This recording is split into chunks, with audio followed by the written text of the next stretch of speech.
Mark, thanks so much for joining us. It's great to see you again. You're likely to discover what happens to the rest of the season following the Prime Minister's announcement on Sunday.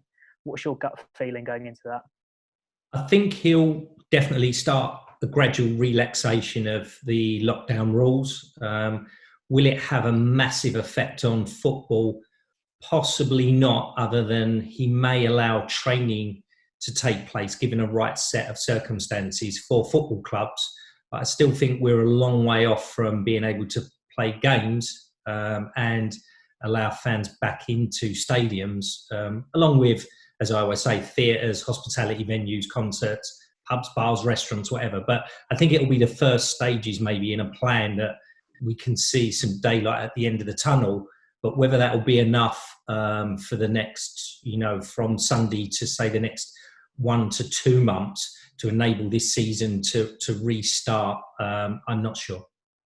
Obviously, it's all speculation at the moment, but whatever that outcome is, will it at least offer you the option to move forward and work towards the future a bit more clearly?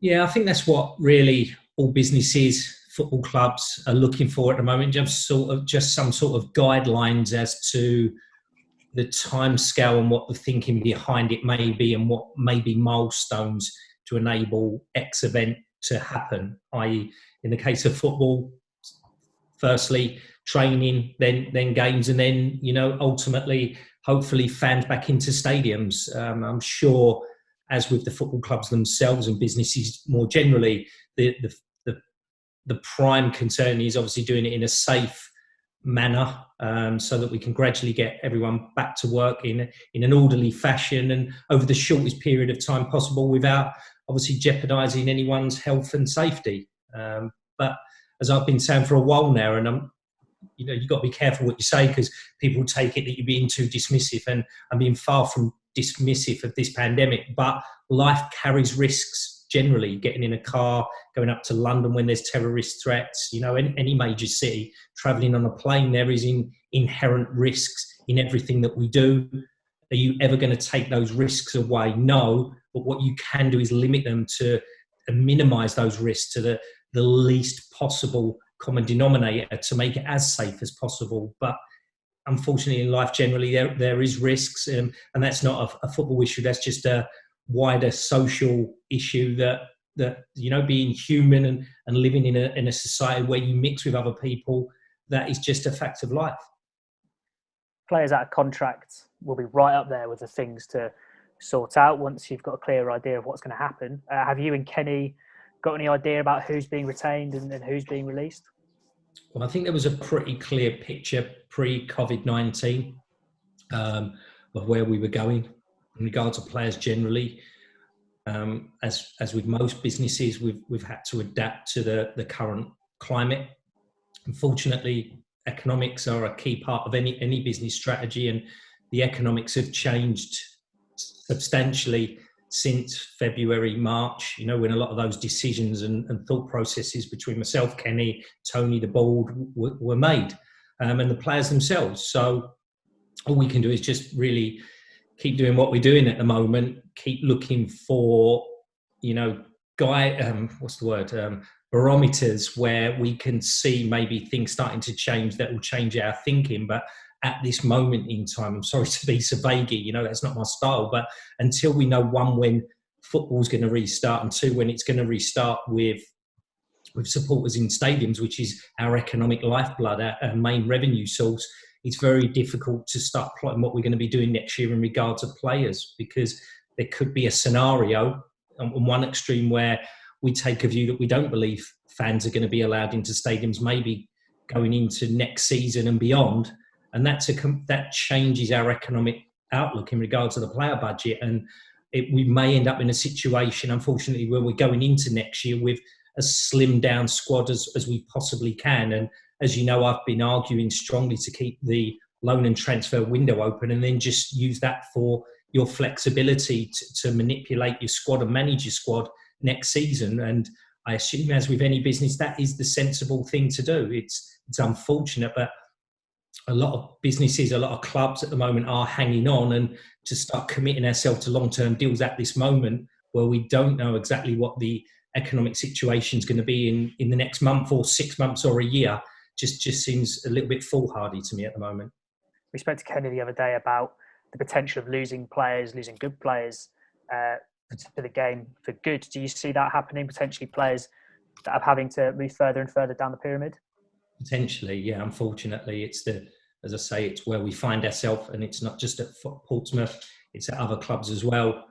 We're very proactive, very forward-looking in what we do, but at this moment in time, given where we are, and as I always say, this unfortunately, whether it be the virus or the government, this is out of our control. These are decisions that the virus will determine, and the government will make decisions based on that, but it's not something that we can take decisions ourselves on that, because we are going to be guided by those authorities, and obviously how those decisions pan out has a knock-on effect on what decisions we make as a football club. So and we've nothing definitive at the moment. We just can't make definitive decisions as a result. Mark, there are more than 30,000, I think it is, confirmed deaths from coronavirus in the UK. Do you think there sometimes needs to be a bit of perspective when there are threats of football organisations being sued for denial of promotion or causing relegation? No, I think it's not just football; it's business generally. We have to exercise care, caution. As I always said, put the safety and well-being of staff, fans, players, everyone. Has to be at the foremost of our thoughts. However, life has to go on. The economy has to go on. We have to get on at some point with living our lives, and not just from a social point of view, but from an economic point of view as well. Because, as we know, the NHS and the great work that they do is funded by the economy. So we all have that side of it. We know that. That to me is a given now. We know that. But then we have to look at, you have to still continue to run your business. And that's whether you're an airline company, cruise liners, or someone that just owns a bar in Portsmouth employing one person. Every person's business is important to them. And it is, in my opinion, right and proper that they have to carry on those discussions in how they best cope with this pandemic in regards of their own personal business. It just wouldn't, to me, if they didn't carry on discussing how that particular business goes on, then I think that would be reckless as well. One of the latest ideas bandied about this week was football lasting less than the traditional 90 minutes. How does that uphold the integrity of the game? I think neutral stadiums was another suggestion. In regards of halves of less than 45 minutes, as I've said consistently, I hear all these different ideas put forward. 99% of them are just floated out there as a crazy idea. I have my own crazy ideas, that I'm often put into our own team. Actually, I had one last night that, might have a little bit of legs. I mean, when I first suggested that we keep the transfer window open indefinitely, that seemed crazy, but that's gathered a little bit of momentum, and people seem to be accepting that that's a really good call now, which is great. But in regards of cutting, the game of football from 90 minutes, that just 100% isn't for me. I'd rather you be allowed more substitutions, which is, again, difficult for me to accept. But if clubs were playing games one day after another just to get this season finished, I would find that more palatable than maybe 35 or 40-minute halves. It's my personal opinion. In regards of neutral venues, that is, if you look at Portsmouth, to get this season finished, and we were offered the opportunity to either, they said, individual stadiums can't be controlled and managed to a safe standard. So you have the option of playing at a neutral venue, maybe even in a mini tournament to get this season finished, or we're going to have to void the season, then I would go for the neutral venue, even though I agree it does affect the integrity. I think, I'm not a big believer in we have to finish this season for the integrity of the game anyway. I've never bought into that. To me, we have to finish this season because, all of us have invested a lot of time, effort in regards of the players' money into coming to see this season. And I want to see a conclusion to it. If that's slightly distorted by way of a neutral venue or a mini tournament, then so be it. But genuinely, I want to see a finish to this season, even though in many people's eyes, it won't be, a thing done on for the integrity of the sport, but it would still be the right thing to do. Yeah, we all know about your crazy ideas, Mark. I'm sure we'll be looking forward to hearing more of those. But and again, I have a good one though. No, not too bad. Does it naturally follow that if the Premier League are allowed to play again, so will Pompey and the rest of the leagues, or is it a bit more complex than that? It's a lot more complex than that, and something I've spoken about over the last few weeks, that when you look at the regimes that's going to have to be put in to get Premier Leagues start playing again, that might be okay just about for some Championship clubs, but I can't see that being rolled out financially. It's just unfeasible to expect League One and League Two clubs to be able to go through those measures if that's the bar that's required to get games off to finish this season. So it's a great groundbreaker in what the Premiership are trying to do to get the games completed. But does that directly impact, and just because they're doing it, does that mean Portsmouth can finish their season?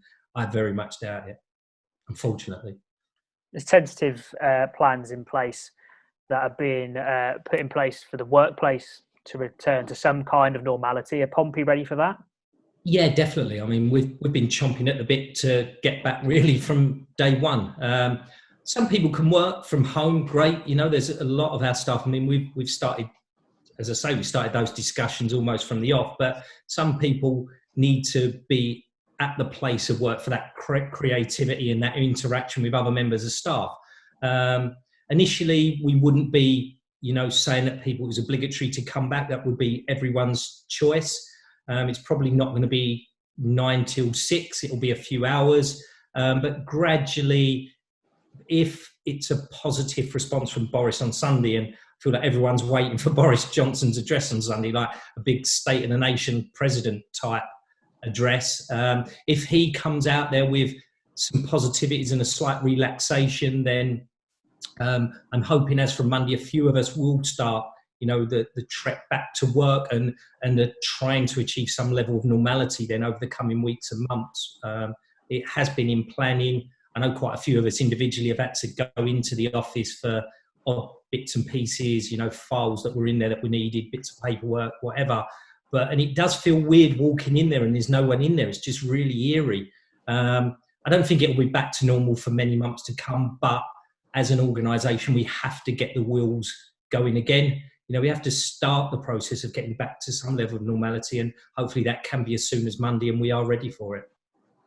The work on the North Stand seems to be a guiding light that Pompey are moving forward regardless. We saw a great video and an interview with Steve Cripps of PMC come out last week.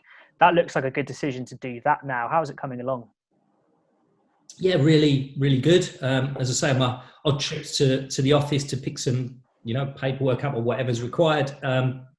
I've had a walk into the stadium, had a look round. Looks amazing. Huge project that thankfully, I was half hoping I was wrong, because if we took the wrong decision, that would have meant fans were back in stadiums now and we'd have messed up. But as it worked out, in regards of out of our hands, fans are obviously not back in the stadium, and that looks to be a good decision at the moment. It's on schedule, it's progressing. And as I say, it was just something that we took the decision to do, half anticipating this lockdown would go on for a period of months, especially with fans back in the stadium. But just to assure everyone as well, if we are allowed to finish this season at Portsmouth behind closed doors, the stadium is ready for that as well. You obviously continue to speak with the owners regularly. What's their view on all this at the moment?